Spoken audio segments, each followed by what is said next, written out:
Ibu kota negara Nusantara diklaim akan menjadi kota hutan. Kota dengan konsep dominasi ruang hijau ini digadang akan memenuhi aspek keseimbangan ekologi dalam kawasan kota. Di dalamnya terdapat kawasan hutan lindung, hutan produksi, dan area peruntukan lain. Dalam konsepnya, Ibu kota Nusantara juga akan menjunjung upaya konservasi ekologi, termasuk berbagai spesies kunci.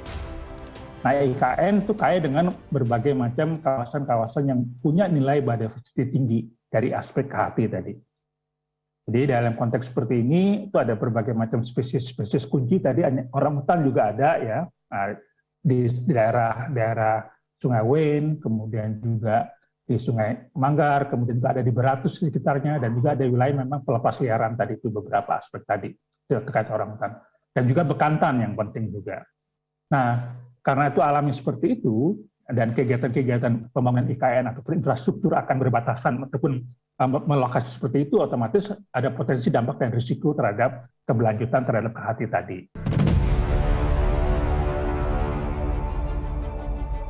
Namun sejak lokasi ibu kota baru ditetapkan dan pembangunannya dimulai, sejumlah masalah pun bermunculan. Ironisnya, masalah tersebut justru menjadi sumber pengganggu keseimbangan ekologi dan kegiatan konservasi. Salah satu yang merasakannya adalah pusat konservasi orangutan yang terdapat di Kecamatan Samboja, Kabupaten Kutai Kartanegara, salah satu wilayah yang akan menjadi lokasi ibu kota baru. Area hutan konservasi yang mereka kelola perlahan dirambah dan dikuasai masyarakat, bahkan izin pertambangan. Setelah ditetapkan ibu kota waktu itu Kalimantan Tengah, Kalimantan Timur, ini kan quote in quote ya, mafia-mafia lahannya kan bergerak. Bergerak di Kalimantan Tengah, bergerak di Kalimantan Timur, harga tanah melambung. Nah, yang kami hadapi setelah ibu kota ini ditetapkan di Kalimantan Timur, itu tekanan terhadap perambahan lahan naik. Kalau ada areal APL yang oleh pemiliknya mau dijadikan hutan, boleh dong. Nah, ini BPN kemudian mengasih izin untuk tambang, nggak nanya ke kami. Jadi orang berpikir kita memprotes ini, kita seolah-olah jadi kayak anti ibu kota pindah, bukan ya. BWSF itu tidak melihat dan tidak anti ibu kota itu pindah. Tapi marilah tema kehutanan, tema hutan yang mau dibangun di ibu kota itu benar-benar diaplikasikan. Ini ada hampir 2.000 hektar dibentuk menjadi hutan, pemerintah nggak perlu nanam. Sekarang ditebangin orang dengan seenak perutnya.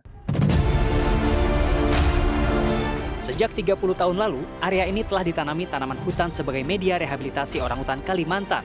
Sayangnya, area konservasi orangutan seluas 2.000 hektar ini kini telah dirambah dan menyusut hingga 300 hektar. Jadi kalau kau lihat itu, inilah areal kita yang sudah kita laporkan ke Bappenas, yang hitam ini. Yang garis hitam ya, oke. Nah, ini udah dirambah nih. Yang coklat ini? Ya, ini.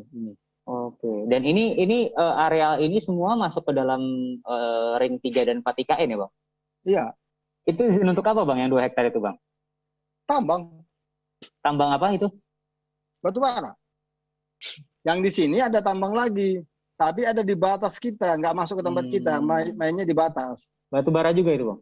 Batu bara juga. Yang 2 hektar itu sekarang aktif atau enggak tambangnya, Bang? Sudah mulai gali mereka. Wow, oke. Ini dia, arealnya dia yang ditebang. Ini daerah kami yang ditanamin. Oke. Mereka masih bisa nanamin. Nah, itu susahnya itu kan mereka sudah nebang ini. Dan ini nanti akan masuk ke areal IKN ya, Bang, padahal ya? Iya, IKN itu kan ini. Ini kan IKN kan. Kecamatan Sepaku sama Kecamatan Samboja ini kan. Ini kan dua kecamatan ini ibu kota kan. Oke. Dan kalau kita lihat kan ini kan yang dijanjikan oleh pemerintah kita kan. Jadi kami itu ada di sini konservasi orangutan sudah masuk kita. Tapi di 2030 dengan kondisi yang terjadi sekarang, bikin sampai 2030 baru pay attention, udah keburu habis. Menanggapi informasi kasus ini, Ketua Tim Komunikasi IKN akan melakukan cross-check lapangan. Pihaknya menegaskan bahwa kegiatan konservasi mendapatkan perhatian khusus karena bersinergi dengan konsep kota hutan IKN. Kepemilikan serta penguasaan lahan apapun di dalamnya harus sesuai undang-undang. Tentu masukan-masukan, informasi-informasi seperti itu akan menjadi bagian penting masukan dalam pengembangan Ibu Kota Nusantara, terutama terkait dengan nanti persiapan untuk pembangunannya. Pada prinsipnya tentu dasar ketentuan mengenai pengadaan lahan penguasaan lahan, kepemilikan lahan itu kita mengacu pada Undang-Undang IKN.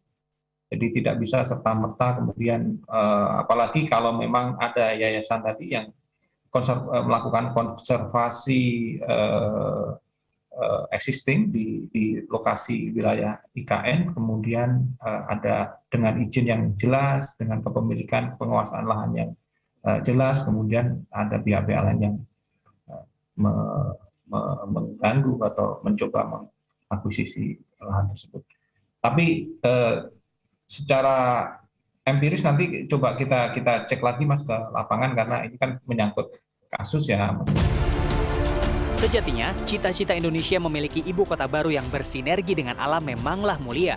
Namun, jika pembangunannya tidak diawasi dan prosesnya tidak dikelola dengan seksama, maka bukan mustahil cita-cita menjadi kota untuk dunia dapat seketika menjadi bencana.